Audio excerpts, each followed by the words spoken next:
We'll give it a second, but what's up? What's You up? have to be psyched. Oh, there we go. Oh no, I can hear myself. What is going on, guys? Welcome to As Told by Dice. This is book 2, episode 1, and it is Icewind Dale's The Long Winter. It's an open sandbox 5th edition campaign that I will be running. I'm stoked. I'm stoked to play. Also stoked. How's everybody doing, though? Everybody doing all right? We had some technical difficulties, but we figured it out, sort of. Everyone doing okay, though? Yeah, I'm doing Yeah, great. I'm stoked. We're here. It is a new adventure. Hopefully I don't die in this one. Yeah, that's the hope, right? Everyone doesn't. No one wants to die, right? I died in our last he died campaign. in our last one. Yeah. One of his characters died. Yeah. That's And the then I worst. had a dope ass self-sacrifice moment, and he didn't die. So I don't know where I'm at emotionally at this point with my characters. Yeah, It's like I didn't That's okay, want though. one to die, and he died, and I did want one to die, and well, He didn't die. He somehow lived. Did you want him to die? Well, I wanted him to be a hero. I think. I think he was. was. Yeah, I think he was. He absolutely was. Yeah. Well, he's a hero, but he could. And he absolutely died. Yeah, they don't know, Yeah. right? He's gone for them. So We come back I mean- for a one shot, and I play him completely differently from now on.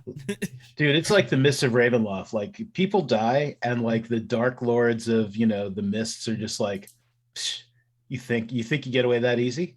yeah, here's a new dread domain. Exactly. Yeah. Well, since we had a little bit of technical difficulties, why don't we Just a jump little right bit. in and we'll start it up. Does that sound okay? Sounds good to Get me. it? Yeah, it works for me. Yeah. All right. So Totally I'll just read a gonna little- walk over the fact that we have a new face. It's fine. Oh yeah, we Oh, probably should mention damn. that. we Yeah, should we mention that. So Enno is joining us. He's joining As Told by Dice, and he's gonna kind of pseudo taking Jordan's spot. Jordan is still doing stuff with the channel and whatnot, but Enno is jumping into the actual player side, and hopefully down the line, all 5 of us can jump into something. So. We'll see. Maybe that will be what in Castle's game or something. But this game is intended to be a long sandbox game where you guys are going to level up from 1 to something high, right? That's what we're aiming for. And so there might be a chance that Jordan jumps back into this game with us too. But also something that is kind of something different, but we had it a little bit last time, but we kind of shoved it off to the side. We have the Bar of Many Things, and so what that's going to be is whenever that bar gets filled with donations up to $50, we'll pull a card and we'll alternate that between the DM and the player. So the first up, because Mondo is directly next to me on the overlay, when and if that bar gets filled, Mondo will pull a card, and that card will give him some sort of advantage. And then the next time that bar is filled, it will be my turn, and we will alternate between player, and DM. So it's a little bit even, but it will be really cool. Most of them are positive. There's very few negative ones. But they're there. But they are there, and it's supposed to represent kind of like the deck of many things. So it's going to be fun. But so why don't I just say this? Welcome, Castle, Enno, and Mondo to The Long Winter, a 5th edition D&D open sandbox campaign. We'll begin our adventure in the far north of Faerun, in Icewind Dale, or 10 towns to be more specific. But before we begin, I want to discuss some important information. This game is your oyster, maybe more so than other games that you've played in. I want you guys to have agency. I implore you to explore the realm as you wish. I will present you with paths at the beginning, but my goal for this game is that it evolves from the paths that I create to the heroics that you want to do. Maybe that will be numerous expeditions across the tundra. It could be going deep into the Underdark, or perhaps we will travel across the multiverse, spreading your legacy around the realms. Whatever they are, I challenge you to chase after them.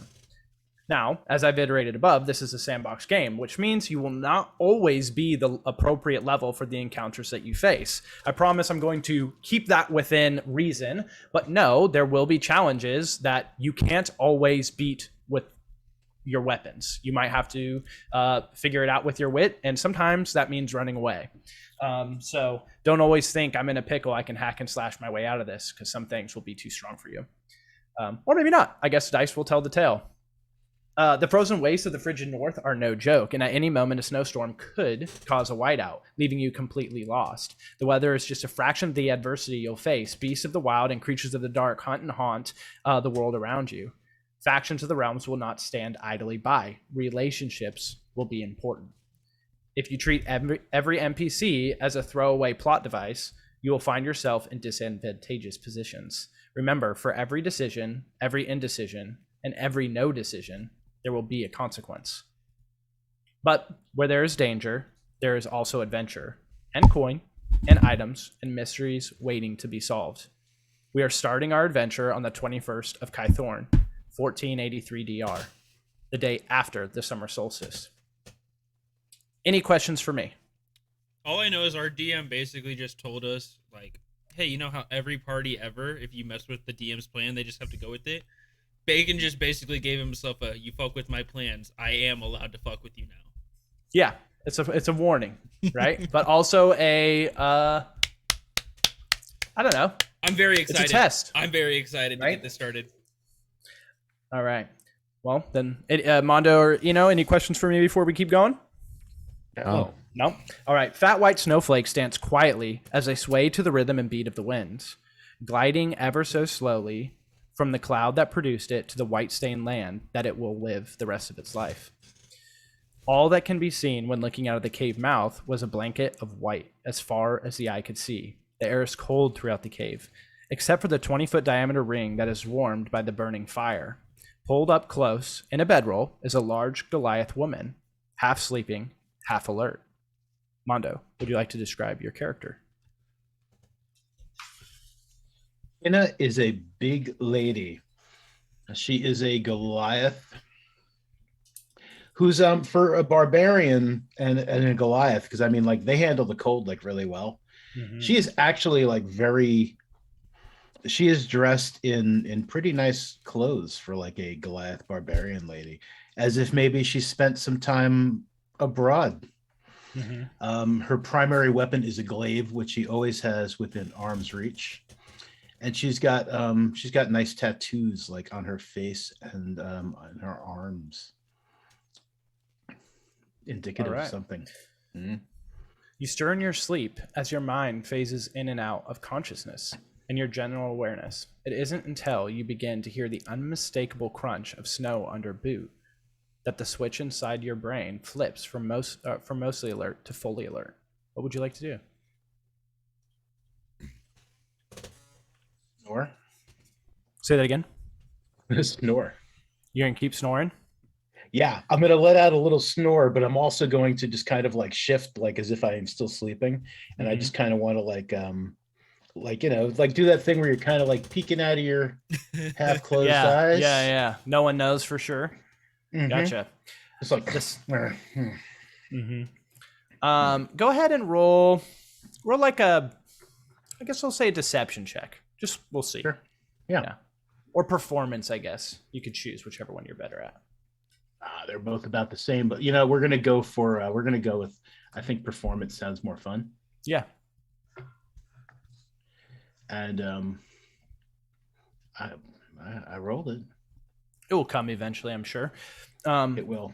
So we'll take the first one because I clicked it again. Okay. The sound of the snow flattening under boots grows louder as the sound waves bounce off the cave walls, giving the sound an echo effect. Calm but prepared, you wait for the cause of the footsteps to make itself known. Although you're prepared for fisticuffs, whatever's ultimately presented in front of you isn't something you expected. A tall, half-orc man wearing brown leather armor and long black pants. His hair is long, slicked back, and has a greenish hue to it. A long, unsheathed, curved blade is strapped to his back. Two small tusks protrude from his lower lip. Oh, here comes the 13. Not really too bad. Nice. His shoulders are adorned with silver and gold outlined armor. Across his chest is a strap that houses a dagger. Around his waist, a belt is tied tightly. A quiver of arrows hangs from his left hip. He holds a bow with an arrow nocked. From what you can tell, his bow is the crudest thing in his possession. It looks as if a raptor claw is tied to each end of his bow. You can clearly see that there are markings etched into the wood. As the man comes into full view, the racing of your heart begins to slow. You recognize this man. Before you is Dake. He looks at you. Such rage in you. He just stares at you. Trying to sleep. And what have you found here in the north? Other than chilling temperatures and misery?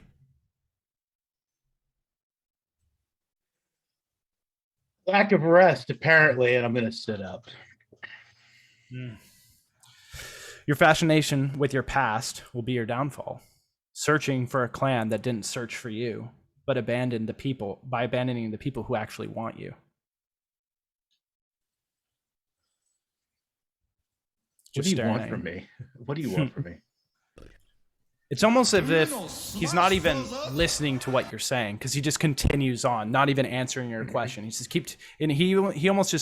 he's like almost repeating a script. He just says, keep telling yourself that.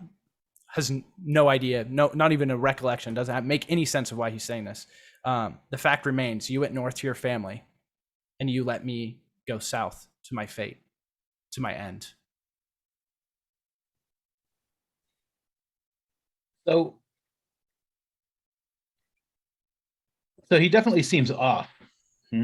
Yeah, definitely. All right.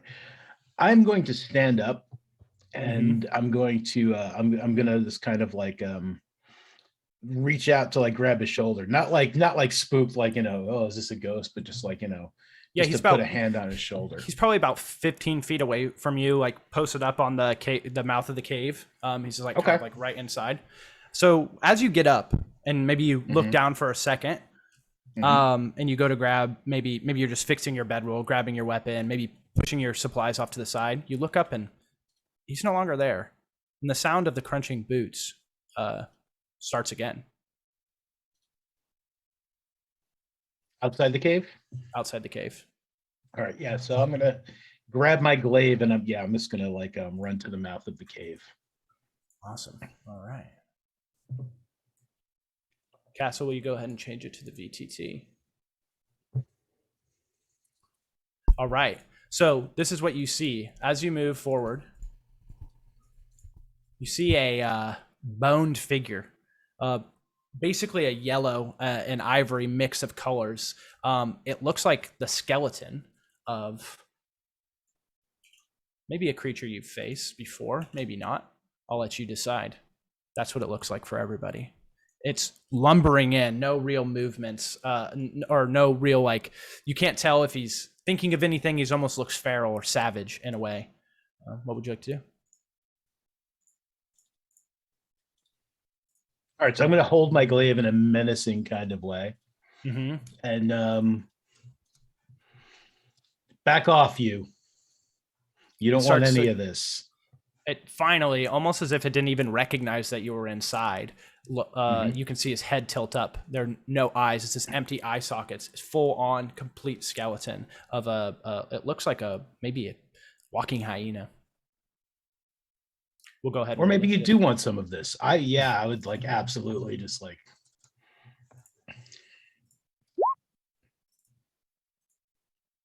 All right, let's add you. You rolled an 18. Awesome. Oh, I didn't have right. Selected. All good. What would you like to do? What would your first move? Your first initiative roll, 18. Pretty good. I know, that's pretty good. That's like a good start. Yeah. Yeah, so I would say that since you had kind of picked up and moved forward and then Dave was gone, this is probably start about right here. That's where we start. Yeah, I'm going to come right in front of him right there. And I mean, he don't look right at all. So I mean, like, I'm done talking. I would like to I'd like to just go ahead and just like swing my glaive at his bony little head. Yeah, do it. The 16 hits.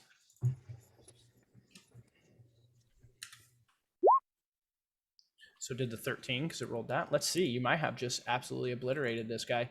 Go ahead and describe how that looks. First kill. Or as I said, I was swinging it at his head. Yeah. So it would. Yeah. Go ahead. Yeah, and just like it just the head just like smashes into pieces and just like falls at his feet, and he howls a little bit and whines like a dog. Maybe, I don't know if he makes any sound, but that's how I picture it in my head. You shush. I think what you see is what you expect it to, and even it expects to. It opens his mouth in a chance to cry out in pain, but nothing comes out until you sever the head and it's gone. Okay, What would you like to do? I would like to go to the edge of the cave, and I want to look around and see if there's like anything else, like any other danger. Yeah. Because danger's bad, you know. Yeah. So go ahead and make a survival check or perception if you're just looking around, or if you're looking to see if you spot more footsteps or anything like that. I'm looking mostly just to see if like there's anything else around it first, Right. just to see if there's anything. Perception then.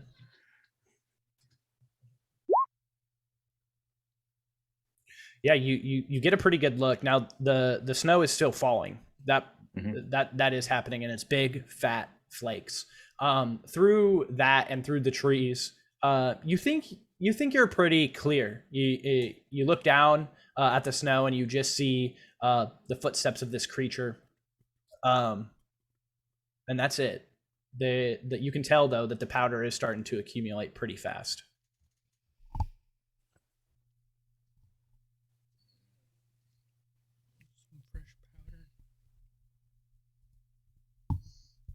So, yeah, I would probably at this point, just kind of like hunker down, but like close to the mouth of the cave, like just keeping an eye out for like anything else that might come this way. Definitely would not go further back into the cave because I wouldn't want to be like pinned in if like a bunch of these things. Yeah, sure. You wait a minute, and maybe another one, maybe then an extra 2. 8 minutes goes by. Nothing seems to be happening. You seem to be in the clear. Okay. You know that you went west from 10 Trails to just try and find somewhere off the beaten path to rest. You know, you're not a stranger to adventuring and moving around and finding places to sleep. And for some reason you found this place, you know, easily, almost as if your lineage is born here, which it just may be. But you know that you're probably about 10-15 minutes away from 10 Trails, maybe a little bit longer now that the snow has started to accumulate. You have to push through a little bit more of the powder, but other than that, you see that it's morning. You're probably about a half day's walk to Bryn Shander, the biggest town in 10 Towns.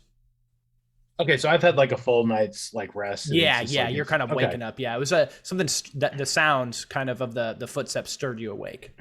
All right. Well, with nothing else coming, I would probably gather up my gear, stamp out my little fire, and start heading towards Bryn Shander. Awesome. Make my way to the 10 Trails. Awesome. Castle. Named after the small woods that surround it, Lonely Wood is, well, just that, lonely. Maybe not entirely for Revan, but with a population of 100 people, you already know everyone, and there's nothing new to do. For the town of Lonelywood, the thing to do is survive, and that part is no different for you. The town is made up of about 40 buildings, all with high-pitched roofs to keep the snow from causing an unfortunate collapse. Battle scars from a past orc raid can still be seen on several of the standing buildings.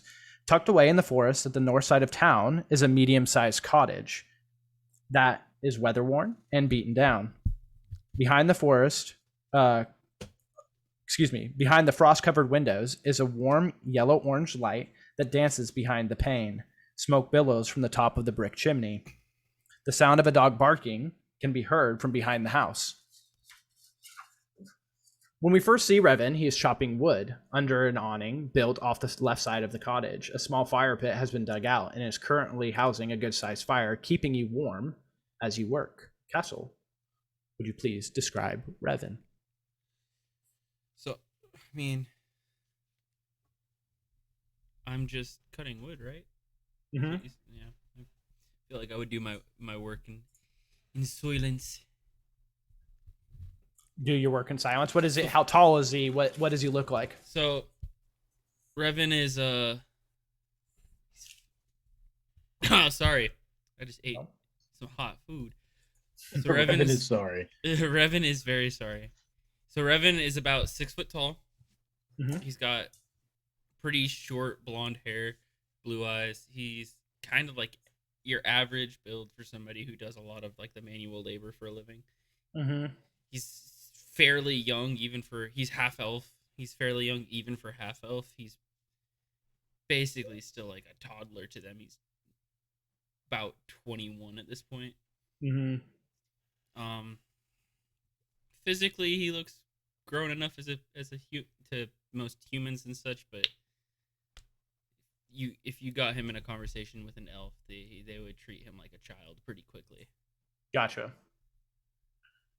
The long winter began about 2 years ago, and ever since, you've been doing what you can to keep your family alive. And chopping enough wood is a full-time job on its own. Your ears buzz with the bark of the dog just a few hundred feet away. Fear strikes your heart as you immediately recognize the bark. It's your dog. He never barks. I should say he's your family dog, but he never barks. He's with your younger brother, Lucas, out hunting. What would you like to do? I'll throw on my my cloak, Mm-hmm. and then I'd grab my bow, my quiver, and I'd rush in the direction of the barking. Yeah. What's your dog's name? Juno. Juno. What kind of dog? I was picturing a German Shepherd. I was picturing more like a Siberian Husky kind of thing. Siberian. Cool. Like closer to like gray and white. Maybe like full wolf status. Yeah. Like specks of black, but like mostly like white. Oh yeah. You start to take off towards the sound of the barking, and you see Juno. He's just standing, and he's going in that like kind of that downward dog, like hunchback, kind of barking and growling, but he's mostly barking, and he sees you as you're approaching, and he runs up to you, and he kind of gives you a nip on the ankle or around the boot, and tries to kind of like pull you to tell you, hey, this way. And then you can hear Lucas, help, help, and the dog starts to take back off where you found him. I assume you're going to chase after. Yeah. You start to go, and when you get, the dog runs, Juno runs, and he stops skidding across the snow.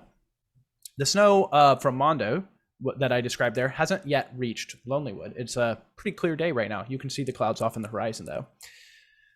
But where Juno stops, you look down. Lucas is about 5 feet down a long shafted tunnel going down, and it's angling down to the side. He has shoved a dagger into the ice, and he's holding on about 5 feet down. Revan, help. Sorry, I don't know what happened. Can you get me out of here, though?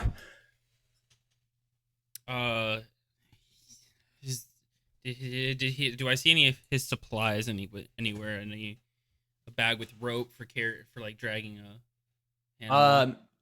No. You actually, when you look down, you see it's all on him. Okay. He's only about 5 feet down. Lucas, I need you to listen to me very carefully. Okay. Deep breaths. Frantic movements is gonna loosen up the ice, and it's gonna make your dagger fall. Okay. Second thing, do you have the rope that we gave you? Yeah, I think it's in my bag. I don't know if I can reach it, though. Okay. How far is he? Just 5 feet down? Yeah, about 5 feet. I'm going to take...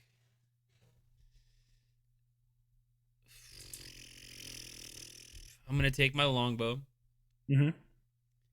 And I am going to very carefully reach down with the longbow. And I'm like, if you can reach for this, please grab the longbow calmly.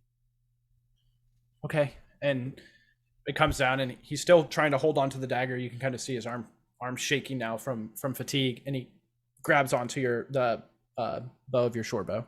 Or do you say longbow? I don't know. Whichever one Longbow. you said. Longbow. Yeah. Grabs onto it. Both hands, Lucas. Okay, I'm gonna let go of the dagger. You got me though? I got you. Just grab the bow Okay. and hold on tight. And he lets go and grabs onto the bow. I'm pulling him up. All right, go ahead and roll strength. Or athletics check or strength check, whichever one you think is gonna be better for you. I mean, it's the same thing. I'll roll athletics. Okay, yeah. Light enough. You pull him out. He's like, oh, thank you. I thought I was gonna die. Lucas, Yeah. what were you doing near the tunnel? No, I was just walking home and there wasn't the ice broke and I fell. Okay. You couldn't even see it. Okay, so how many times have we taught you about checking where you step? I don't know. I thought I was looking. How am I supposed to see a hole buried in the snow? Do you want to go hunting? Yeah. And you know how dangerous it is out here? Uh-huh. So when I tell you to check everywhere you go before you go there, not just look. Yeah. Feel. And you can see kind of like his eyes are starting to get, a little misty-eyed. Not like crying or anything, but like he feels bad. He feels like he let you down a little bit. But he's still strong, resolved face, but you can just see it in his eyes. I'm going to tussle his hair, smack him in the back of the head, and I'm going to walk over and give Juno a big scratch on the belly. Yeah, and he rolls over for you and fucking kicking his fucking legs in the snow and rolling in the snow and letting you do that. Oh, you had a long day, didn't you, Juno? No longer than mine. Juno didn't fall in a hole. Yeah, thankfully. Okay. Well, I didn't catch anything, so double shitty day. Oh, Lucas, it's not double shitty. It's triple shitty. You lost the knife I gave you. Now you owe me that too. Come on, we're going home. Okay, fine. Upon returning to the house, you find both your sisters are at home. Katrina is sweeping the dust, dirt, and snow out of the back door, while your younger sister, Natalie, cleans some dishware and a barrel of water. As you grow nearer, Katrina's face darkens as she can now see what Lucas looks like. He's kind of like tattered up, not looking 100%. But Natalie's face brightens. She's excited to see you. A large grin spreads from ear to ear as she sees her two brothers returning. Revan, Revan! Natalie yells as she runs over to you and pulls her winter coat tighter against her body. Come look what I found. She places her small, dainty hand in yours. It's cold, and you can feel a small bit of callus starting to form on her hands. I'm gonna pick. Come on, I'm gonna pick her up. up! And she like wraps her arm around your. Come here, take me inside. Take me inside. I take I her. want to show you. Yeah, she. You see, sitting on like the table, there's a old bird cage. It used to be your dad's, and there is a black raven inside of it.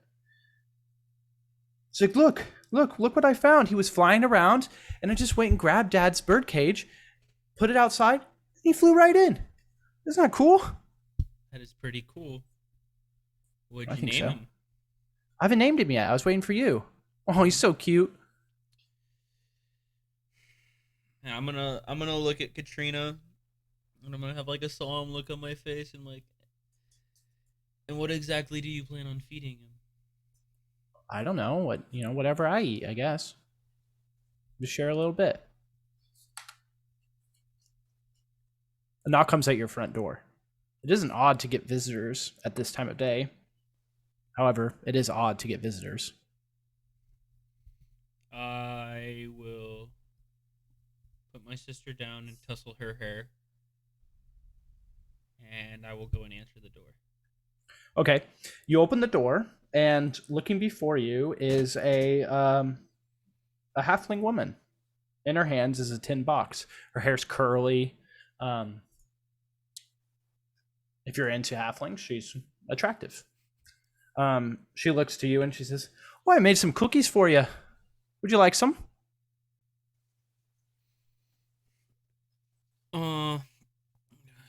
Do You instantly recognize her as the speaker of Lonelywood, basically the mayor. I'm flattered. Is there a reason we do some? Are there for Katrina or the kids? Did we do something? Oh no, nothing like that. Well, I just like to make them. I like to bake. She opens them up. They're in the shape of halflings, like cut out halflings, like gingerbreads, but they're just real small. That's lovely. That it is a wonderful talent to have, to be able to create, especially food. They're quite tasty. Try one. I trust your family as well. I whistle for the kids. Yeah, they come running. You can have one cookie each.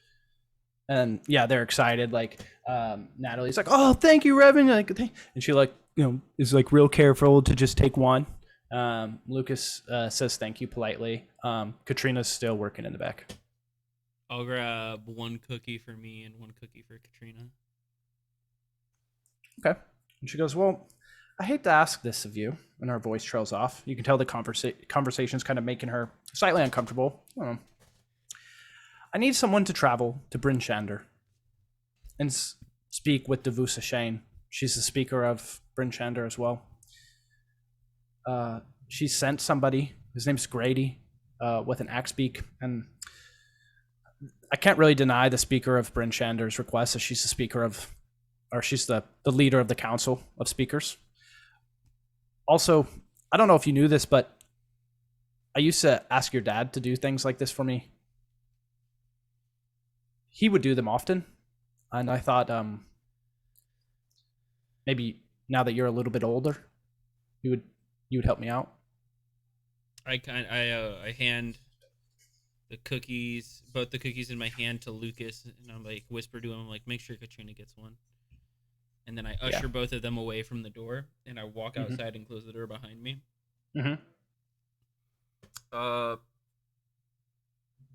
figure the way that Revan would wear his stuff is like, he's not quiver on the back kind of guy. He's more like he has the bow hung over the back, but then the quiver is like on the hip. Yeah. So he more practical, and then it would be covered if he's walking around. Fair. By the cloak. So he at the mention of your father used to do this for me, he kind of opens up the cloak, and it just shows he's got his two daggers on one hip and he has his quiver on the other, and he goes, "So you think that pointing up my dad used to do jobs for you is going to get me to do something, or was there another intention here?" I meant no offense. I just meant your father used to help me out, and I knew he talked about y'all a lot, and I thought maybe he had trained you with similar skills. And there's not a lot of people around here I trust. I trusted him. I was hoping maybe I could trust you. Well, firstly, offense kind of taken. Secondly, what are the exact details of what you want me to do? And I'll cross my arms and lean against the wall next to the door. Unfortunately, the messenger she sent, Grady, hasn't been too forthcoming. I'm not sure what she needs, but it's usually something related to hunting or scouting, making sure nothing's coming to attack 10 towns. I would reckon it's something about that, but look, I know it's a strange request, and I know your family means a lot to you.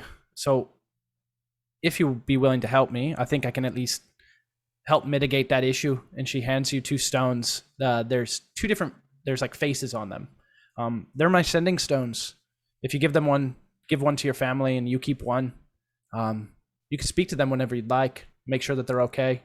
They can also do the same to you. I'll watch after them as well, if that makes any difference. When exactly would I need to leave for this job? About now, if Now? possible. So I can give you a few hours. I would. Grady has an axe beak for you. I would need more than a few hours to prepare proper supplies for surviving out in the snow. Well, he has an axe beak for you, and it shouldn't be too long to get to Bryn Shander, just a couple of hours. I'm sure Devusa Shane will give you some gear if you're there. I can give you some more time if you really need it. Tell you what, buy me 2 hours and I will be by your house with an answer. All right, I can do that. I can give you 2 hours. Okay. He's gonna. Want one more? She hands you or opens the tin back up for cookies. He's gonna grab one. He's gonna look at her, pretty deadpan, and he's gonna go. I just you need to understand that I'm not the one that makes all the decisions in that house. And he's gonna bite the head off the cookie and walk inside. Fair enough, Revan. I appreciate you thinking about it. And she walks away. All right. What would you like to do in your 2 hours? First off, I'm just gonna finish that cookie. Yeah, they're pretty good. They're good. They're decent cookies, and given where you live and the supplies that are around, cookies might not be something that are baked a lot. There might not be enough ingredients to do that. People might be using their flour and other things for bread and whatnot to last a little bit longer. I am going to. The first thing I'm going to do is I'm going to bring this whole thing up to Katrina. Mm-hmm. So Katrina's like, well, Dad did used to do it. I didn't. Not really. You don't want to go. I don't care. That's not the point. She says that she can take care of you guys while I'm gone. We have sending stones. Sending what? Sending stones. I can speak to you from a distance, is my understanding. And I'm gonna toss one of the stones to her. She catches it. Yeah. Okay. Well, that's more than most people get, I think. Maybe there's coin involved. Maybe. I don't know that part yet. What I need to know, and I'm gonna earmuffs the kids. The kids. Yeah, maybe they're playing in the back.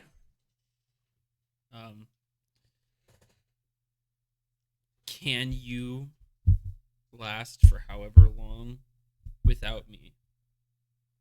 And will you be okay if I don't come back? I think we have she kind of looks flustered at that last part. No, I don't know if we would be okay. You plan on not coming back? That's never the plan, but that was never Dad's plan either. Okay. However, Dad used to do this for her, right? It's all about what Dad used to do. Dad never planned on going out and not coming back, but he did. Mom was the same. So, right. Well, with the support of the town speaker, I'm okay with the risk. I don't care. Are you okay with the risk? Yeah, I think with the wood you chopped today and Lucas, Natalie will just have to do a little bit more, and I'll just have to do a little bit more. We'll survive like we always have. Just make Lucas do a little bit extra for a while. He owes me for a dagger. Anyway. Well, that's good to know. Don't make him feel too bad about it. I already did, but he does owe me for the dagger, so like just a little bit then, yeah. Just, yeah, okay. All right. I guess I'm going. You want me to tell Natalie and Lucas, or do you want to? Well, you should probably, and I'm gonna whistle. Okay. They open. You hear one of the doors open. They come walking in, and you want Katrina to say something? No. Okay. I totally am just I instigated because I'm catching her off guard. So I'm gonna go ahead and kneel down at Natalie's eye level. So what are we naming the bird? I don't know. Maybe something to go with Juno. What would be good? Maybe. Do you want serious or do you want sarcastic? No, let's make it funny. Juno's kind of serious. Maybe we should make it funny. Well, I mean, you can do Juno and Bruno. Yeah, let's do that. Call him Bruno. Bruno the Raven. Bruno the Raven. I hope he ends up being a little flamboyant. That would be very perfect for me. Well, speak with animals and we'll find out. We'll find out. And I'm gonna pinch her cheek, and then I'm just gonna pull her into a quiet hug, and I'm gonna look at Lucas, kind of knowingly. I'm gonna give him the look. Has he seen you like leave before on like hunting? He's probably seen me something? go when I like gonna go out hunting on like a long hunt. Mm-hmm. Okay, so he kind of nods. The misty eye kind of returns a little bit, but he sucks it up, and then I'm just gonna. He'll kind of like grab Natalie, come here, and he'll pick her up too. And it's almost funny because he's not as tall as you. He's a lot shorter. He's quite a few years younger, and he almost can't pick her up, but he's trying, I'm gonna tussle both of their heads, like their hair simultaneously, and then I'm gonna kiss them both on the top of the head. Mm-hmm. And I'm gonna give Katrina a hug, and I'm gonna grab my shit, and I'm gonna walk out. All right. And if at any point they need to further explain to Natalie where the fuck I went, well, that's Katrina's job. That's now. That's Katrina's fault. All right, so you take your time to get ready, and you head over to Nimsy's house. You can see that there are two. For the drama of it, I probably wouldn't wear my old regular armor. I would probably pull out my dad's leather armor. And wear that. Is there any what's the difference in like just the quality? Color? My dad's would probably be a little bit like lighter brown from wear and tear. It's just seen a couple more summers than mine has, so it probably looks a little bit brighter. Gotcha. But it's closer to the Snow White, so I'd probably prefer that on a sketchy adventure. Sure. And then I'll grab my green and white cloak, hood up, and I'll go to the speaker's house. Yeah. When you get there, you can see that two axe beaks are tied up. There's like a little, kind of like a post that you would also do for other beasts of burden, like horses, or around 10 towns, it's usually dog sleds. I also pet Juno on my way out. One last belly scratch. Yeah. Kind of whines at the door as you leave, he senses that you're leaving. But you walk up to the door, do you knock on it? Yeah. Yeah. Nimsy opens the door and she said, that's a little quicker than 2 hours. I'm not going. You can't do it? No, I'm kidding. I got it. You're funny. Well, I kind of wanted you to sweat a little bit, but I was sweating. I thought I gave away my sending stones for nothing. I would have gave them back if I didn't go. Anywho. Well, you'd be different than 90% of the people who live here and everywhere in 10 towns. Yeah. Not really good with like ideals of distance with my family. So if I don't need to look like I'm being distant with them, I don't want to. Fair enough. Well, like I said before I left, I do appreciate you even thinking about it, and now I appreciate it even more that you're saying yes. Good luck with Grady. He is a ripe asshole. And whatever happens, you go and talk with him or whatever, and he's just kind of like, come on, we gotta go. He stands a chance of surviving.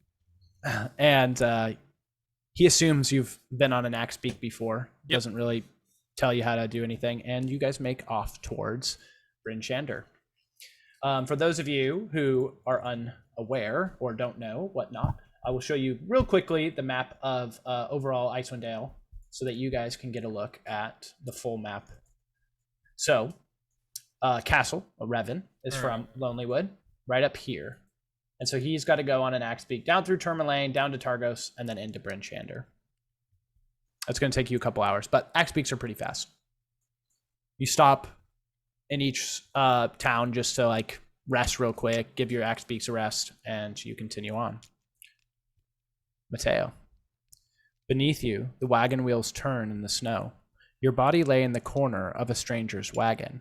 The children of the man and woman who convinced you to join them sit on the other side of the wagon staring at you. You can gather that they aren't afraid of you. They're intrigued. Why is a man in some of the worst clothes they've ever seen walking to one of the coldest places in Faerun?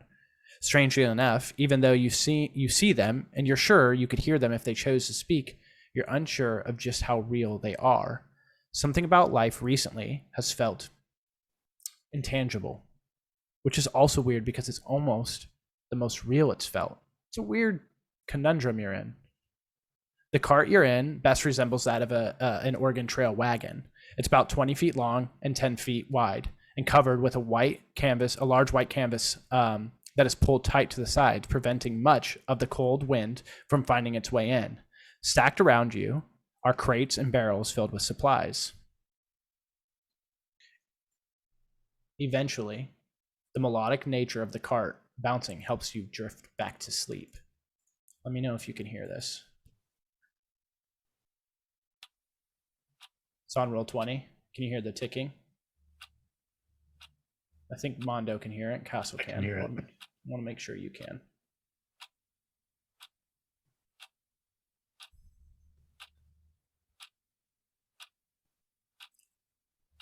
I'm just going to keep it playing until you can. No? No, I don't hear it. Is there a way to enable like the audio? Are you on Chrome? Mm-hmm. If you right click on the tab, maybe you have the site muted. I do not have it muted. No? Bummer. Okay. Maybe it's just really quiet. It could be really quiet. Here, what if I up it? Should sound like a clock ticking. Feel like you'd hear it by now. Pretty loud. It's okay if you can't hear it. I'll continue. No, yeah, just I don't hear it. Just it's tick, tick, tick, tick, tick, right? Mm-hmm. Eventually, the melodic nature of the cart bouncing helps you drift back to sleep. You fall into darkness. The pitch black swallows you, like the whale to Jonah. Your body is trapped in a weightless descent until you feel your boots connect with the cobblestone. You regain most of your consciousness as soon as that happens. You're down on one knee, and it's pressed hard against the throat of a man. Fear burns like wildfire in his eyes. In your left hand, you hold a dagger, blood already dripping from it. Beyond them are three kneeling adventurers with three metallic soldiers with one hand gripping the hair of the kneeling victims, their blade arms pressed to their neck.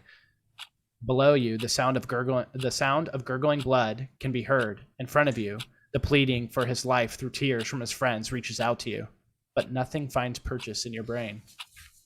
Beyond them, you can just make out two glowing red eyes in the alley between the two homes. You stare at them for a moment. Locking in, you can just make out the silhouette of the body around it. The red lights bob in a nod. Swiftly, you bring the knife down, piercing through the bottom of the chin. The last bits of life drain from the body. A twisted smile forms on your face. Go ahead and roll a wisdom saving throw for me.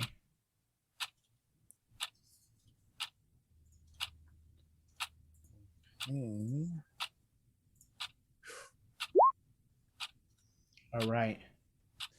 You barely hear in the reaches of your mind a cackle, a laugh. Barely, just barely. Almost as if maybe you didn't hear it. Kinna. With every step of off the beaten path, your boots sink into the fresh powder. Let me turn this off now. This whole time, though, Mateo, you're now in just in this moment of staring at what you've done, staring into these red eyes, and it's almost kind of replaying. And every time you get to the end, the laughter's there, but again, you're like, I don't know, is that actually what I'm hearing? But Kinna, the fresh powder has accumulated overnight. After about 20 minutes, you find yourself back on 10 trails, as I mentioned, and you can see the valley or the wall of Bryn Shander in the distance. Go ahead and roll a perception check for me. Absolutely.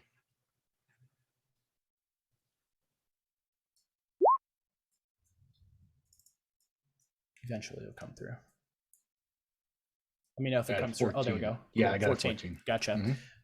As you're walking down the path, it's a pretty straight path. Now, again, these roads aren't, they're not there's not a snowplow coming through. So with every fat flake that reaches the ground, it starts to accumulate and makes it harder and harder to walk.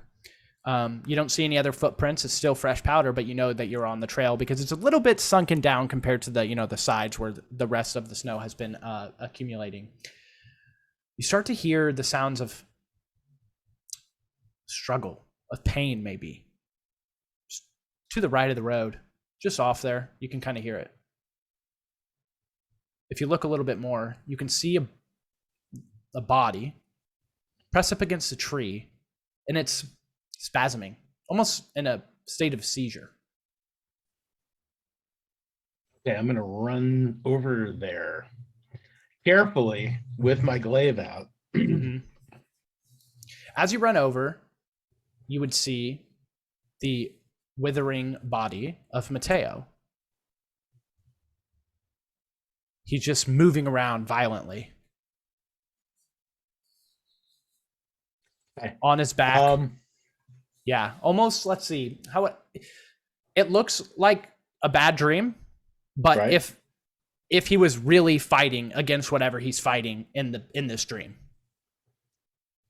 Like sleep fighting? Yeah. Okay. Like a night terror. Right. Yeah. All right. So I'm going to poke him with the blunt end of my glaive. Hey. The dream starts over for you, Mateo, and then you feel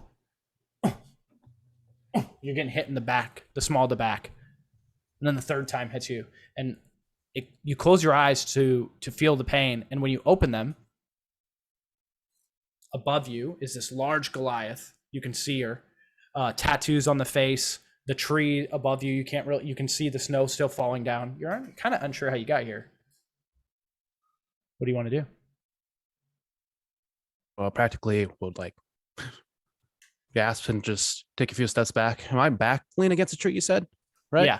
Mm-hmm. Okay. So I was standing during these convulsions? No, you were on the ground, but you probably as he kind of hit you, yeah. you in your fear, you kind of scurried back. And back and then I can't go any further. Yeah. Yep. I'm against the tree, essentially. Mm-hmm. And then, my hands in the back of the tree as I slowly get up. How tall is she again? Yeah, how tall is Kinna? She's nearly 7 feet tall. 7 feet. Oh Lord. Okay. Yeah. So I was really looking up. Yeah. Your neck kind of hurts now. Hey, you good?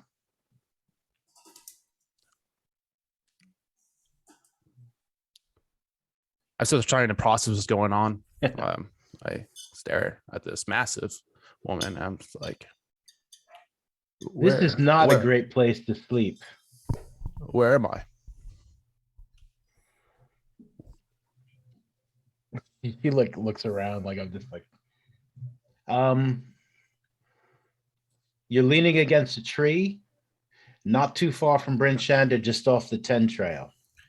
As soon as Kinna, sorry, Mondo, try and correct me every time I say he, and because I'm going to call you he because of you. So try and correct me. As soon as she says that, you remember oh yeah, okay. I think I was headed to Bryn Shander. Yeah, that's where I was going. Yes, Bryn Shander. Seem to have just dozed off here at the tree.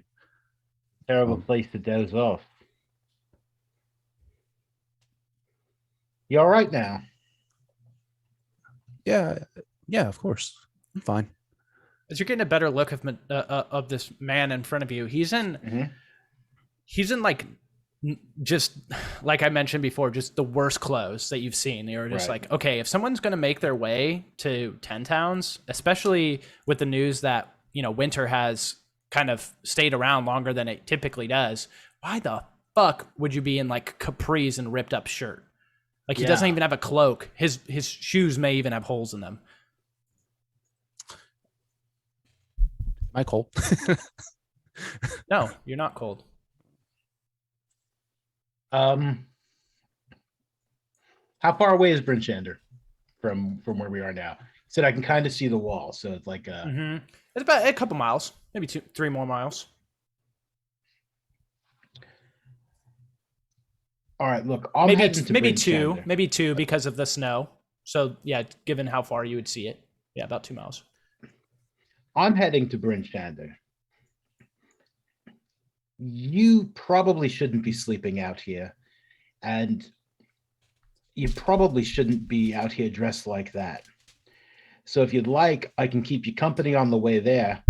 Do you have any coin? For yourself, I don't want any. I'm not trying to rob you. I put my hand in my little pouch. I will be honored, fair maiden. All right, excellent. Come on. And once you get to town, you're gonna want to get yourself some boots and maybe some pants and snowshoes. I've decided I need some snowshoes. I haven't needed snowshoes in quite a while. Gonna need them now. Come on, man. I'm Kinna. And then she's gonna stick out her hand like to shake it. Bit startled for a moment, and then Mateo. Mateo. All right, come on, Mateo. Let's get you moving. So now, as you guys start to move that way, as you're making the trip closer and closer, Mateo, now you're starting to get cold, almost like through the state of adrenaline and shock, whatever that dream was. You're now coming down from that, and it is starting to get cold. It's you think you can make it, but what Kinna has said in terms of like you're going to need this equipment or you're not going to do so hot. You think that's pretty true. Okay. Any conversations that you guys would like to have along the way?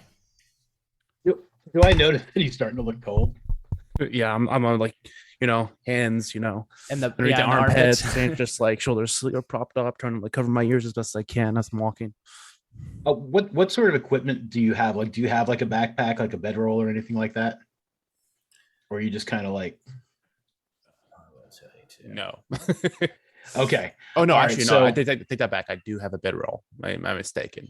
Yeah, that's about Okay, all. that's That's it. about all he has. That's yeah. literally it. I have just a All bedroll. right. So yeah, I suggest maybe you wrap that around your shoulders and maybe this one as well. And I'm gonna take my bedroll and just like kind of just like drape it over him. It's You still might want kind to of wrap warm. yours around you there. Yeah, still kind of warm from her sleeping in it the night before. Feels good. You're awfully kind.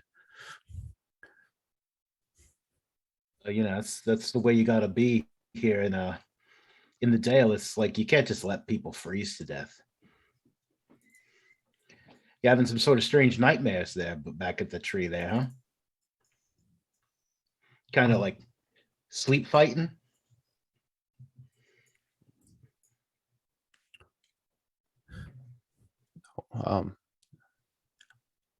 They're not.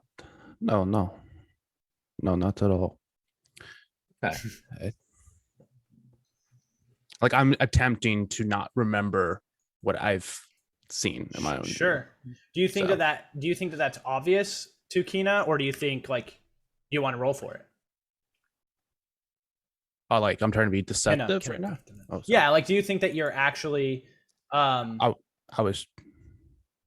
There's a hesitation to my answer. Gotcha. So, Go, okay. yeah, it's take that for what obvious. you I'm will. trying to hide something. Yeah. Yeah. Sure. None of my business. I had a strange dream this morning myself. I mean, could have turned into a fight, but he disappeared first. An old friend of mine. We kind of had a parting of the ways, and I dreamed he was back to annoy me this morning. And then someone actually did annoy me. But I think I took care of that all right. How built is Kinna? She is pretty built. I mean, she definitely looks big. I mean, she like I said, I mean, she's like fully dressed, so it's like, you won't see like rippling muscles or anything, but she does look big. She looks beefy. Start picture again a little more.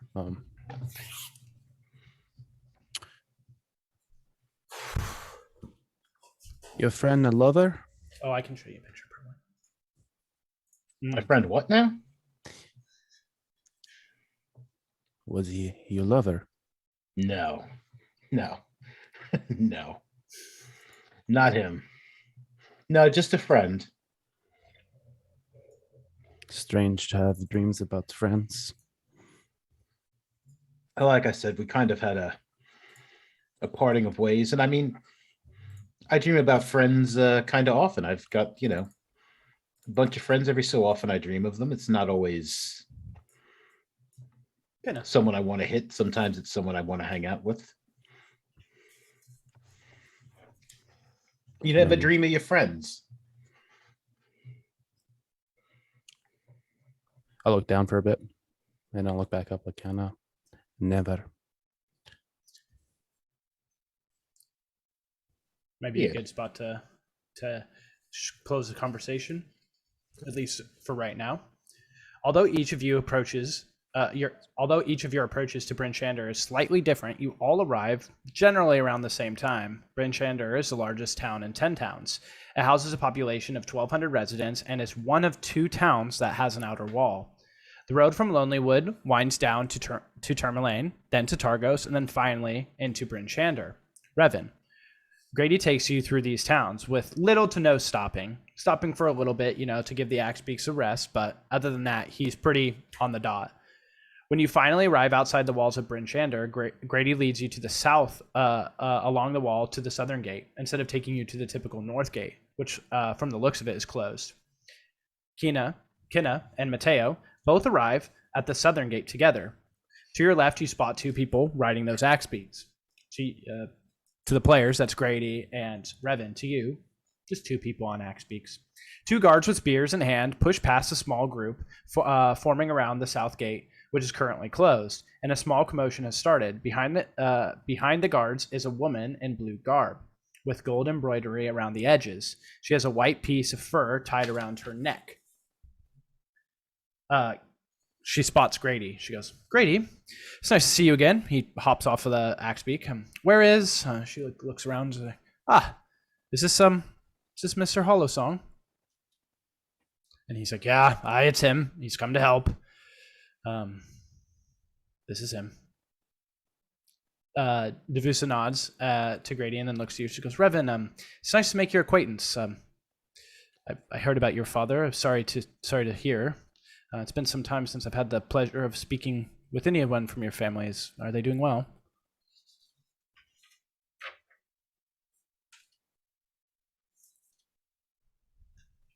I can't hear you. I pressed the mute button on accident. My microphone.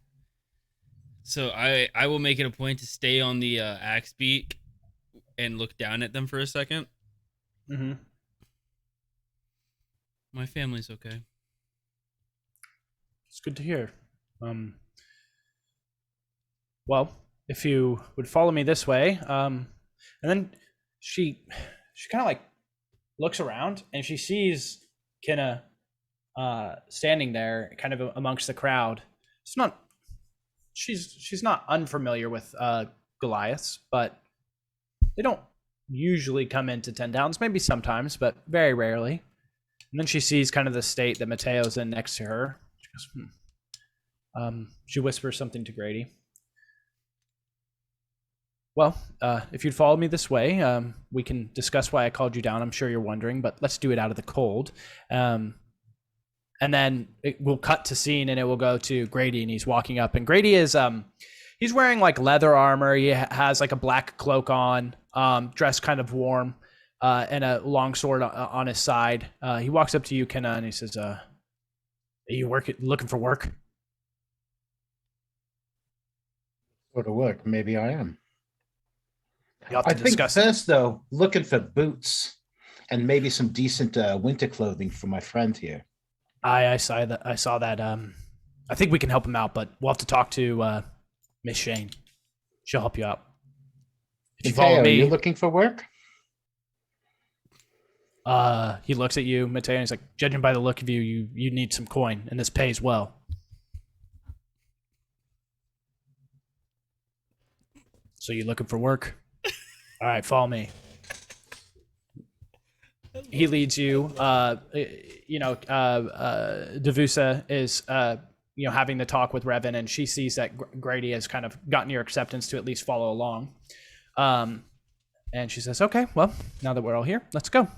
The Speaker of Brinchander, Devusa Shane, leads you through the town. Just like the houses in Lonelywood, all roofs are pitched high to avoid too much snow from building up. The ground is covered all around in snow and ice, and smoke billows up from nearly every chimney. Both guards, there's 2 other guards who are waiting for you by the gates, flank the sides of the Speaker, protecting her from many of the citizens that aim to grab her attention. Grady walks just a few paces behind her, you 3 behind them. All right. Eventually, you find yourself outside the main Brinchander market. You can see some stalls that are set up with fires burning and small dugout pits to keep the shoppers and the merchants warm. In the distance, you can hear the clanging of a hammer on metal. Mateo, why don't you go ahead and roll a perception check for me? Sure.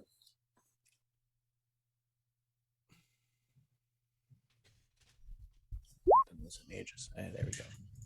Yeah. Nice. Well rolled. 22 is well rolled. You see the cart, and you see a man standing. So the cart is like pulled, so it's the backside, and he's standing in front of it. And it looks like he's trying to like get the attention of people.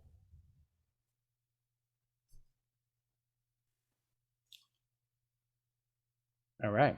Eventually, you find yourself outside, I read that. Devusa leads you all the way into Town Hall, a large-sized building made of stone. The main door sits atop of a small staircase. Please, she says as she turns to face you, come with me inside. We have some things to discuss. The inside of Town Hall is nothing remarkable. The doors open to a main lobby, a staircase to the right leading upstairs to offices and other storage rooms. Madame Speaker leads you straight through the lobby to the back of the building where her office is. Decorated plainly, the town hall doesn't inspire, but it is warm. Mateo, you notice how warm it is fucking immediately. It's maybe the best feeling you've had in a really long time. Devusa sits in her high back chair. It's red leather, and a large stuffed snowy owlbear head hangs from the wall right behind her. So it's like right above her, kind of gives her this very powerful feel to her. I'm sure you have some questions, but please give me a moment to explain. It's somewhat weird for me to pull just random people off the streets. She looks to Kinna and Mateo. But by the way, I'm Madame Speaker. You can call me Miss Shane or Speaker Shane. I didn't catch your names. Looking at Kinna and Kinna, nice to meet you. Well met. Mateo. And you? Mateo, nice to meet you.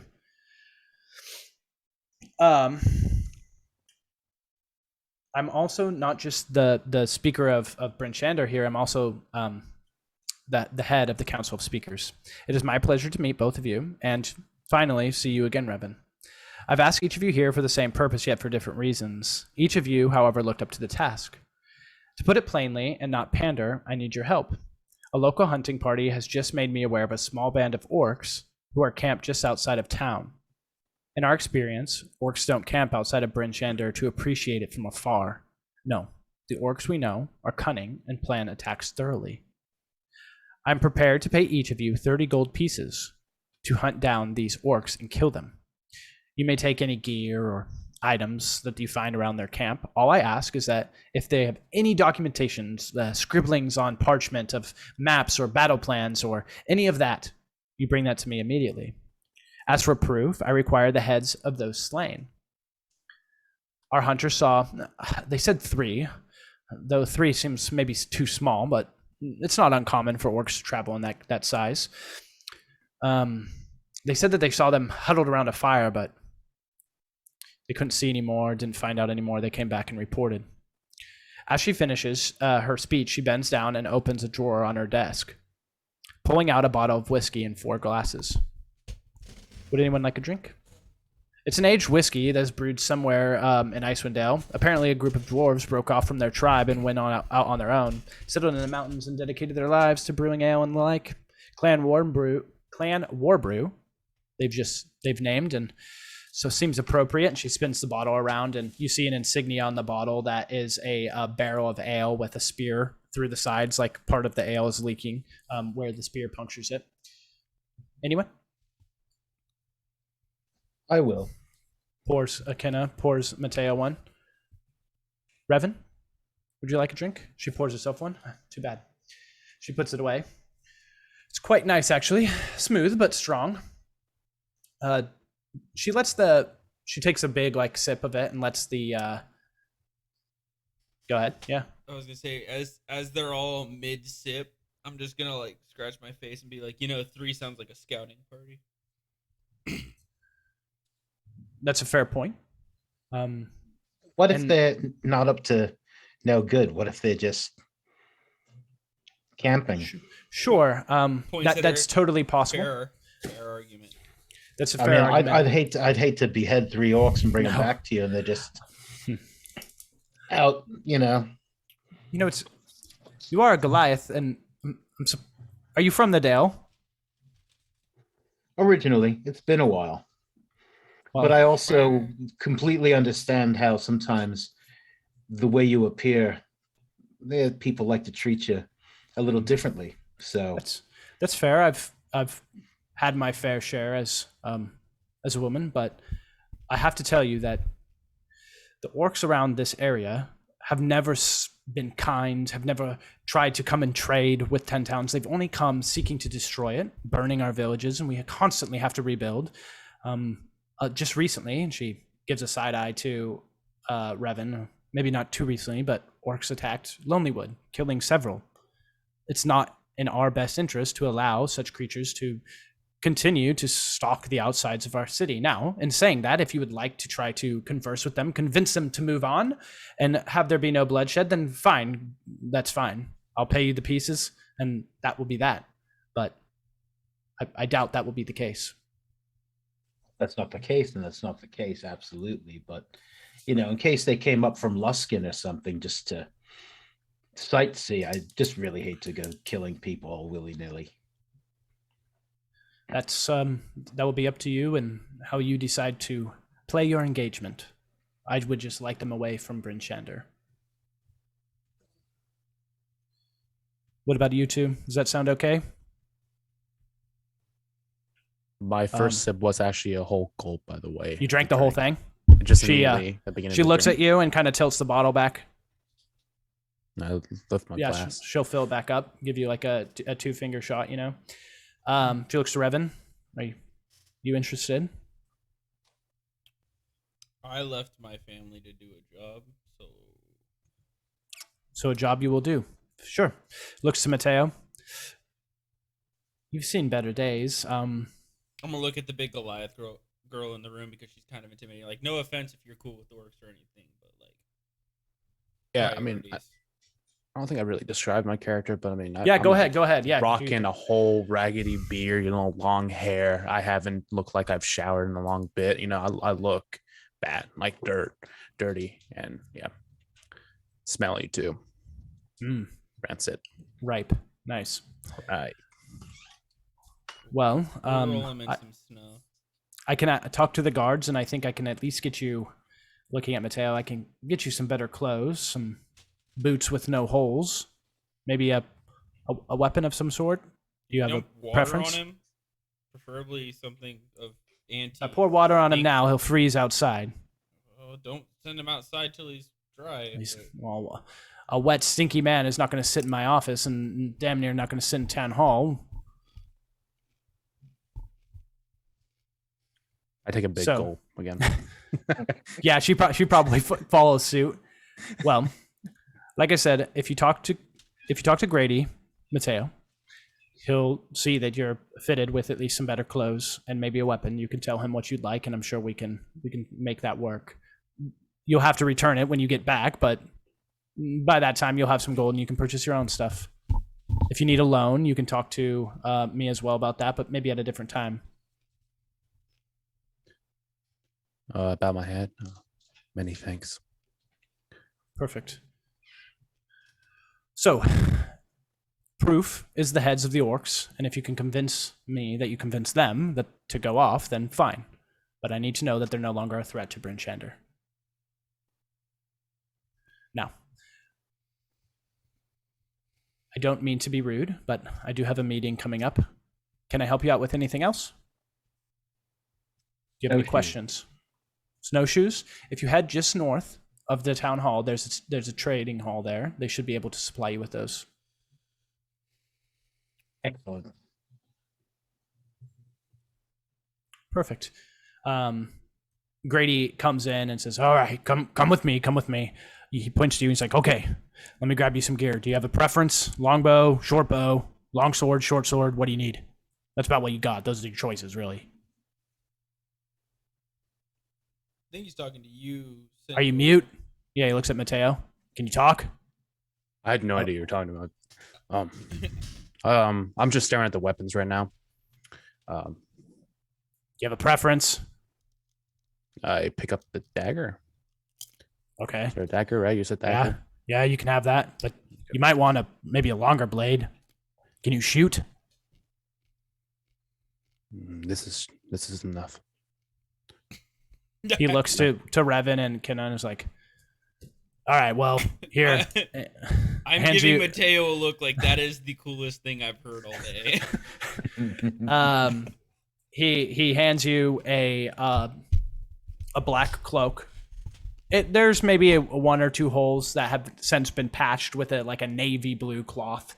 And he gives you some boots. These boots are black. They're nice. They're definitely no holes. And he hands you some, pants and a shirt. And if he even looks at you and says, "Would you like some leather armor or something as well? Something." Yes. Some All other right. armor. Passes it to you, and he says, "But don't make me fucking go looking for this, okay? Because I'm gonna have to get it back. So make sure you come back and give it back to me. Don't go dying out there, I mean, once he puts it on, I don't. and know if don't you're go gonna running want off. No, we can clean it." You can't clean it. God, you guys are selfish. What? He looks at you even and he's like, offer "If he him- wants to clean himself, he can clean himself." You can't even offer him a spot to clean himself, but you can tell him you'll clean the armor. There after are he finds places it. in town. There are Selfish, places in town he Grady. can sleep. Selfish. I didn't walk out the room. That guy was a pain in my ass. I'll write down. Yeah, and he'll just say, "All right, get the fuck out of my face. Get out of here. I'll see you soon. Good luck." Making my life miserable as he walks away. What would you guys like to do? Bryn Shander and 10 Towns is yours for the most part. Yeah, I'd like to go find this trading post with the snowshoes. Yeah. You move forward just a little bit. It's just right off the right kind of like just right outside the door, maybe 50 feet or so, and then it opens up into a town square. Yeah, you could find some snowshoes. You're looking just for like crampons? No, if it's like snowing and like the snow gets deep, yeah, no, I'm looking for just like snowshoes, just easier to walk around Gotcha. in the deeper snow, especially if Yeah. they're not going to be on the road. Yeah, you can find some snowshoes. You can find a couple things at this is kind of like a survival kind of shop. Like, it has fishing poles, it's got bait, it has cold weather clothing, it's got crampons, it's got snowshoes, just kind of those kinds of things, hooks, all that stuff. Just a human. He's like, you looking for something that you need? What can I help you with? Snowshoes. I'll give you some snowshoes. Looks down at your feet. Probably have a pair left for you. More my last ones, really. Pulls them out. They look good. They look well made. It's like, 2 gold pieces. Done. Perfect. Thank you. Can I get you anything else? You going fishing? No, Need no any bait? quite. No? All right. No well, bait. No, I'm come good, back thank if you need anything. I got all you need. He looks to are you guys with him? Is Mateo and Revan with him? With her? No, I'm not with any dude. No. I'd probably be outside, or at least at the entrance. Maybe just inside enough to be warm, but not. Yeah, for the market. Gotcha. Mateo, what are you up to? Is there an inn or tavern that I can see immediately? Yeah, let me throw you. From where you're at, no, but you could ask somebody. I'm definitely gonna ask somebody. Yeah. They like. Excuse me. Yes. I mean, it's a random bartender. Yeah, just someone. Pardon. Could you point me to the nearest inn? You want an inn or a tavern? You look like you could use a drink. A tavern. North look. Go by the north gate. If you just follow this road up, and it points down and past Black Iron Blades. Go past there. If you just follow that it's a straight shot. You can't miss it. I nod my head and I start walking What north. direction from town were the orcs again? Or They would have been spotted southeast. Oh, north look. Okay. Yeah. Yeah, head north look is up here. Yep. Okay. What are you doing, Revan? Just hanging out still? You see Mateo walk off, and you see Kinna go to the store and is talking with the merchant. I'm like trying to keep my eyes on both of them as like a center point. Yeah. As Mateo continues to walk, if you don't go after him or move from where you're at, he'll get kind of lost in the hustle and bustle of Brinchander. I'm Guessing it wouldn't take me long to get my snowshoes. Not too long.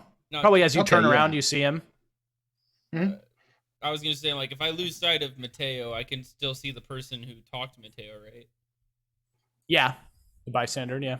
So like Walking off. if it takes long enough that I lose sight of Mateo for Kinna to come out, I would go and talk to the bystander. If I still see Mateo, I will just follow Mateo. No, you see Kinna complete her purchase for her snowshoes and turns around, and you see her head turn left, which would be going towards the north look, and then maybe she makes even eye contact with you too. I'm gonna like point at her and then point that direction, like your homie went that way, and then I'm gonna walk in that direction. All right, I'm gonna follow. Cool. So eventually, you Head guys and make shoulders it. above them all. Yeah, exactly. At least, right? You finally make your way into the north look, and it's a decent tavern. It also has a few rooms as well. Behind the bar is an older gentleman. He's got a gray beard, about medium length, and he has long gray hair. That's the top of it is pulled back into a ponytail, but he has, on the sides is still long. There's a few people drinking at different tables and whatnot. A lot of them are fishermen, and on one of the walls you see a really large, big fish. Maybe since Kinna, since you haven't spent much time in 10 towns, and Mateo, you haven't spent any time in 10 towns. Revan, you're the only one who recognizes this as a pretty decent size, maybe the biggest you've ever seen, knuckle-headed trout that is mounted on the wall. So what these are is they're big, long red fish, and on the front they have kind of like not a fist, but it's like that dinosaur that's got the fucking big old thing on their heads that they run into each other all the time. Yeah. You guys know what I'm talking about. It's got kind of like that. It's like that big thing. I don't know what they're called. I'll figure it out. It's big. Yeah, it's big fish. I walk up. Kinna would remember those fish. Yeah, the knuckle-headed trout are. Go ahead and make a nature check. That's a big fish. For anyone who wants to know can make a nature check. And Revan, if you make one, make it at advantage. Haha. Womp womp. Yeah. Nerds. You know what it is. This is the first time you've seen it though. 5. You're just like, wow, that's a big fucking fish. I'm not that interested.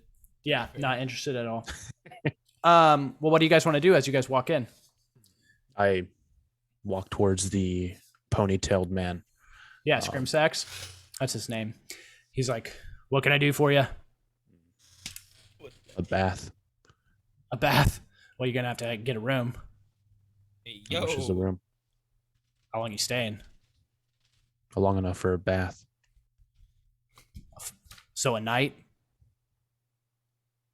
You want I one guess night? so. You can come back to me and buy another room tomorrow night? I'll give you a discount if you do a couple nights in a row. Give me a gold piece and you can have 3. All right, 5 silver. I pull off 5 silver and I hand it to the man. Thank you. Luckily for you, the North Look supplies drink and food for 1 meal. So You want some food? You want something to drink? Yes, after the bath. All right, I'll see you soon. That's a smart man right there. Sees Kinna and is like, boy, haven't seen a Goliath in here for quite some time. Well met. Come take a seat. Got some questions for you. Pours you a drink. Here, take this, free charge. First time So, I've ever seen someone get What kind of questions? I don't know, just kind of just get to know you. I guess I haven't had the opportunity to talk to too many Goliath. They kind of stay up in the mountains. Just heard about them, really. Or we can just I'll take the talk drink and as- I'll sit. Yeah. or we can just talk as, patron to bartenders talk. If you don't want I to like talk about that. it. Okay. I can Well, I stick don't to know that. what sort of questions you've got to ask. Oh, I wasn't going to interrogate you or nothing. Just interested, You're an interesting person. Sure. Most Fair of the people enough. around here smell of fish and kind of stink like that guy as Mateo walks away. So, not super interesting, kind of mundane. You look different. You don't think that smell was interesting? I guess it was interesting. My nose has never felt that way before. I don't know if I'll ever get it out, but, There you go. Well, are you from Icewind Dale? Just get in. A long time ago. Huh. What you I've been up to making my since? way up. I've been making my way around. Where's around? I've gotten to go down to Waterdeep. That's about as far south as I've gone. I have a cousin in, where was it? Phandelver. Went down there trying to do some prospecting mining, but I haven't heard from him for a while. Vandal, eh? Yeah. Hmm. You ever been? Been by it. Didn't stop in. Yeah, I don't blame you. It's worse off in here, and here's pretty fucked, so makes sense. You just walk down from Triboard Trail into Waterdeep, or where'd you head into? Or Neverwinter, I mean. Yeah, I spent some time down Neverwinter, Daggerford, the Underdark. The Underdark. I get around, yeah. How was that? Not as fun as it sounds. Doesn't sound fun, so I mean, bet some you- people think it's pretty fun. I guess the Drow, Durgar, maybe. Water Creatures. deep. Waterdeep, yep, been there. Mhm. Good drinks. Where else? Yeah, where else have you been? Well, making my way down south, you hit Luskin and you hit Neverwinter, Sure. then you hit Waterdeep, and that's about as far south as I've gone. Haven't gone too far east. I don't know. Haven't had too much time to or coin to really travel around. Someone's got to run this place, and I don't trust any of these lot. Can't do shit around here except for steal and fish. You're from the Dale originally. No, not originally. I haven't been there in some time. I guess I had been a little bit further east where I grew up in Long Saddle, but I haven't been back since, so I kind of forget. Came up here after my family got in trouble, so figured might as well cool off, and I've been here for a while. I traveled around here in 10 towns, and did some adventuring, fought some stuff, but the wounds Cool. weren't worth the coin. Not at least with my Cool. group, we weren't making shit. I'm gonna look around for Revan. Is he nearby? It's a good question. Probably like a couple seats down from you. Just got something quick to eat. Yeah, it would be, you would have the choice of like a knucklehead, like fish chowder type thing, or you could have a grilled fish. I'll take That's about grilled. I'll have the grilled fish. Yeah. So it's like, it's even open up and like the fillets, like head still on. That's A smaller size knuckleheaded trout. yeah, I'll eat that. Revan, you from 10 towns originally. You ever been anywhere else? Can't say I have. 21 short years. 21. Uh-huh.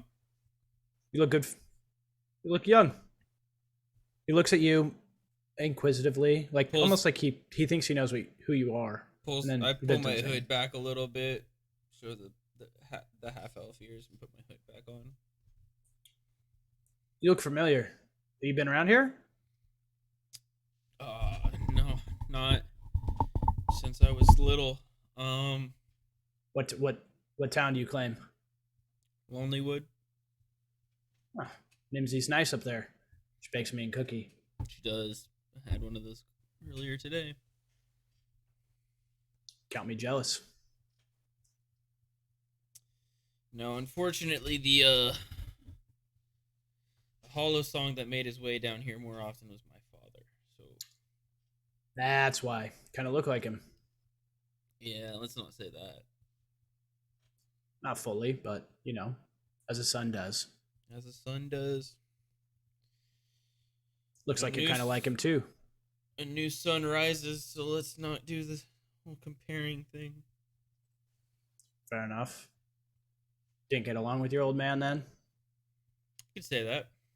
Pours you a drink. Me too. I'm not much of a drinker, and I throw it back. Mateo, what are you up to? Up just bathing? Doing anything? Yeah. Is it cold or is it name actually? No, with the room, if you go down the hall, there's a couple of different spots with washrooms. They have, like what would be like a tin bath with like wood underneath, that you can burn the fire and kind of warm the water. Okay. The materials all in there for you. Well, I want to bathe as fast as possible and give myself a little shave. Okay. Yeah. And all of that time frame, I don't know how that would take, but by the time, hopefully, Yeah. they were still eating. By Let's the time I make come back down. I guess a sleight of hand seems weird. Maybe just a dex check. Sure. It's just a check, right? Yeah. Okay. So it's going to take you a little bit. You haven't shaved in a while. They don't have much in there for you to shave, so you're having to use like your dagger to pull it and cut and then like scrape off and whatnot. There's maybe some soap that you could use to lather so your skin's a little bit less irritated, and the warm water helped open up the pores, but it does take you a little bit, maybe a little bit longer than you wanted. I would say maybe 35 to 45 minutes. Get it all done. Okay. Well, Yeah. So after a few, conversations, maybe a few more cocktails from Scrimsacks, you see Mateo come back downstairs. This man went into the bath, Mateo, and came out of the bath, Inigo Montoya. Kinda, yeah. yeah, pretty much, essentially. Yeah. No, I have no more facial hair. He's looking for the six-fingered man. Yeah. Yeah. Okay. Definitely cleaner, sharper. And then Like where they sit it is the at the are you guys bar. all congregated all together at the bar? Unless you guys have moved since then, you guys would still be at the bar. I'll So walk you up guys and tell sit. me. Cool. Cool. My apologies earlier. I have not spoken to many people in quite a while. I've forgotten my manners, so You in the Underdark with I'm gonna look at With Kinna here? Mateo. I'm gonna look at Mateo, and then I'm gonna look right at Kinna. I'm gonna be like, "Do you know this person?" yeah. I'm kind of wondering the same thing. I'm on that wavelength. Like, You know him? We just met a little earlier today. And I'm gonna look at him again. Like, wait a second. Are you the dude from the? Damn, you clean up good. Yeah, it's weird. We're kind of on the same wavelength. You look way better. The bath did you good. Shave looks good. thank you. You feel better? Yes. Now you will. And he puts a drink on the fucking thing for you. Here you go. That's the last free one I'm giving out to you. Wait, I owed you one. So there's your one. Look at Didn't I that. pay for this? You did pay for it. You technically owe him one. In a roundabout way. You paid me. Well, so we have one person from the Dale. We got a guy who hasn't talked to very many people, from what I can tell, ever. And we have a Goliath who seems to be the most charismatic and knows what the fuck's going on. So, looking at you, so what the fuck's going on? What are you guys doing in Ten Towns? You guys just having fun, or it's not really a vacation destination? Oh yeah, this is the bachelor party. Ha ha ha. Literally says that to you, looking at you. Don't bust my balls. I've been giving you free drinks. I point at Kinna. That's the bachelor. No. You know that's not how that would Yeah, work. bachelorette. Anywho, no, we're here for work. Yeah, we have a human running a bar. That's interesting, right? No, it's kind of mundane. Very, right? very original. Yeah, I mean, I figured, like I said, settle down. I'm not trying to be rude, it's just things are different, so I got to ask. And I've found in my life, straightforward's usually the better way, even if it ruffles some feathers. So if I have, I apologize. No, I just think it's interesting that you didn't say, we've got a human here and a half elf here, and I see half elves and I see humans all the time. It's Goliath I don't see often. Gotcha. All right. Sounds I bet you had some questions for some people you met in the Underdark that you don't see often. No, I learned quickly to keep my mouth shut. Didn't mean you didn't have questions. But I kept my mouth shut. You don't always ask the questions. Fair enough. I'll mind my business more often then for you. I don't get around people much. I'm not trying to offend, sir. Well, neither of us I don't get around people much. And remember, kids, this is the most charismatic one in our group, according to our bartender here. Well, she's more direct. What's the time of day? It's getting later in the day. Maybe I look at these two and I'm 5, 4 or 5. Get ready to go to work. Yeah, shall we? Good luck. I'll be here. So, if you guys would like to make your way out of town, you guys would most likely from here head either to the east gate or the south gate. Now, Devusa would have told you that the scouting party found them more south, she would have given you like a map, or not given you one, but shown you on the map, like, hey, this is where they kind of were at. And I'll go ahead and show that to you. Go over here. So, Bryn Shander, guys, is here, and she had drawn kind of like they're somewhere in here type thing. You guys see that X that I drew? Yeah. So that's where you kind of would know. It looks like it'd be better to go from the southwest exit and just go south a little bit. Yeah. So it's been snowing. So there has been accumulation, and so far, Kinna is the only one who has purchased. I would probably say that Revan, you have snowshoes. I think that would make sense within your kit, being here. But yeah, so you two would have snowshoes. Mateo, did you want to stop and try and grab anything, or do I would anything highly before you recommend snowshoes. I mean, he has boots and stuff, right? He has that new gear, but yeah. I would recommend snowshoes as well if we're going off road. Yeah. Okay. As you guys make your way south from Northlook, you guys find your way in the market again. Kinna, you would recognize the merchant. He's probably about to close up shop. He's getting close. Not so fast, you. Oh, you bringing me some clientele. He looks Mateo, what can I grab you? You need snowshoes too? A pair of snowshoes, yes. Okay. It's gonna be 2 gold pieces. All right, toss them over as 2 gold pieces. Oh, thank you, much appreciated, and thanks for the business. Appreciate that as well. All right, you guys make your way south and out. You guys are looking for this what has been described as a little orc camp. Excuse me. Who would like to lead the group in looking? I can do that. Okay, go ahead and roll a perception check. Or excuse me, let's go survival. That's what I want.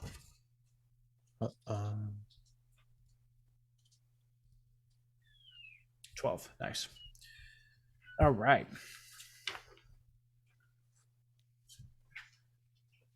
Even with the vague directions from 10 towns, from the 10 town hunters, you're able to quickly find the orc camp.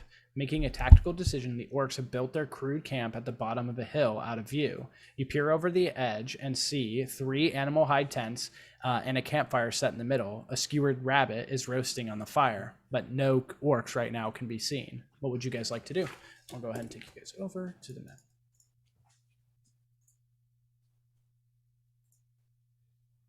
Let me get you guys on this map so you guys can see and know where you guys are going. This episode of As Told by Dice brought to you by nobody, because we're broke.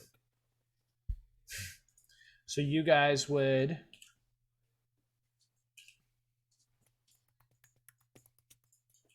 There's Revan.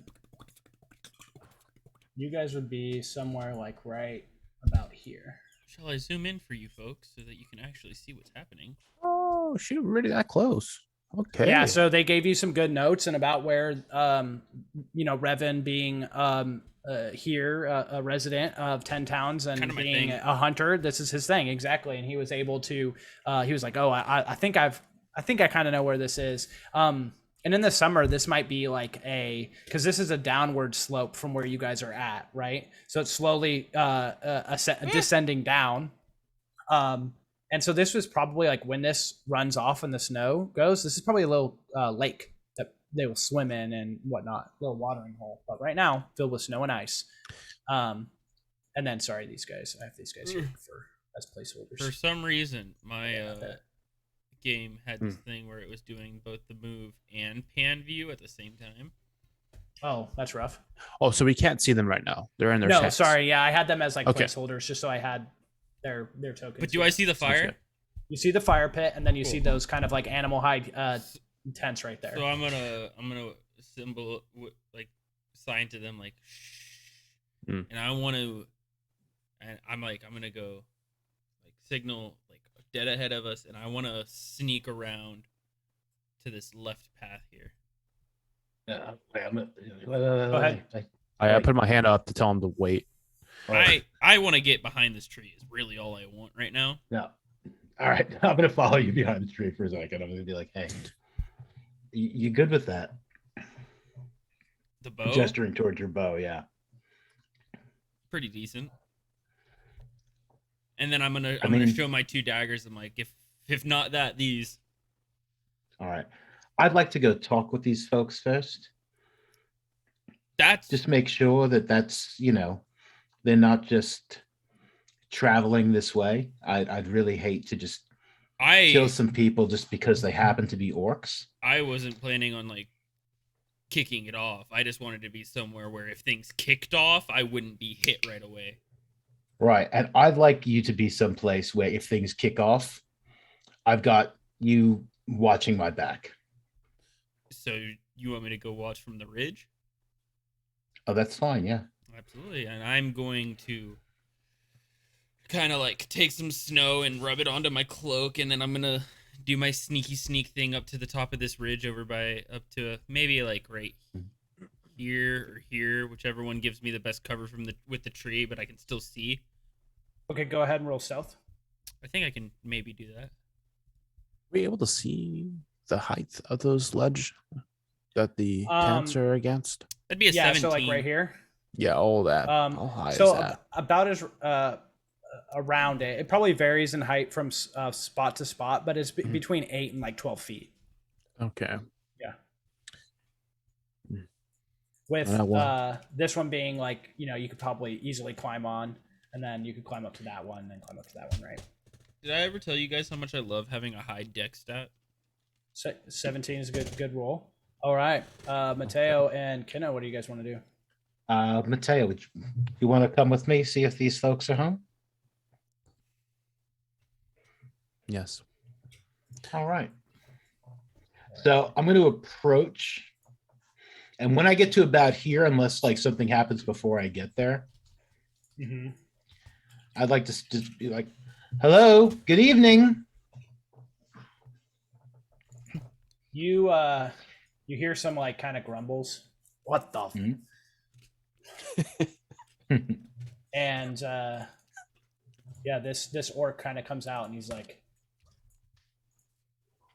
"The fuck you want?" Hi. I've just come from I don't care. from the town up there. Okay. Mhm. Yeah. Just trying to see, just trying to get a feel of what you're up to around here. And I just kind of like stretch a little and just like, flex with my What we're up with to? my glaive, just like, yeah. I mean, are you up to no good, or you just kind of traveling through? Who's asking? I mean, pretty obvious. Mateo, I'm not invisible, am I? Look up. Oh, so your plan was to come in and I was going to say be a big meanie, but I can't do that to an orc.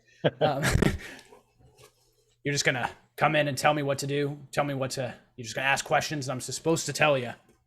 I don't think that's how this works. All right, so here's how this works. Is the town speaker is a little concerned that you might be up to no good. As soon as you And say she town said, speaker, hey. she Mhm. spits. Okay, so that's, Yeah. you don't like the town speaker. Stay silent. Stares at you. All right. So she wanted us to just come in, cut your heads off, bring them back, get paid. I said, hey, maybe these are nice fellows just passing through the area. How about you tell that bitch if she wants to come herself. See what happens. All right, so here's the thing. I think the best thing for you would be to clear out. Maybe like head back down south, maybe to Luskin, maybe as far as Waterdeep. Or we can get red. I think the thing that's going to happen is both of you drop what you have. Turn back around, head back into fucking 10 towns and do whatever piss all you guys do. Leave us be. We'll do what we want. Well, that's not going to happen. Okay, well, red it is. And he'll whistle. As soon as Okay. And these guys will pop up. As soon as he make whistled, themselves known. I was gonna take a shot at him. I mean, I was gonna ask for it's really now, but yeah, it's good. Well, now this is actually where we're gonna end. We'll end it right here. And we'll pick up the fight at the beginning. Nice. So I will write down that Revan was gonna shoot. What were you thinking for Mateo? Let's see if we can give you some time. Oh no, I was trying to see if I knew there was people in the trees and shit. I like perception check. I was Okay, gonna ask go ahead and roll it. Just roll it. for any of this because I wanted us to catch by the surprise. Yeah.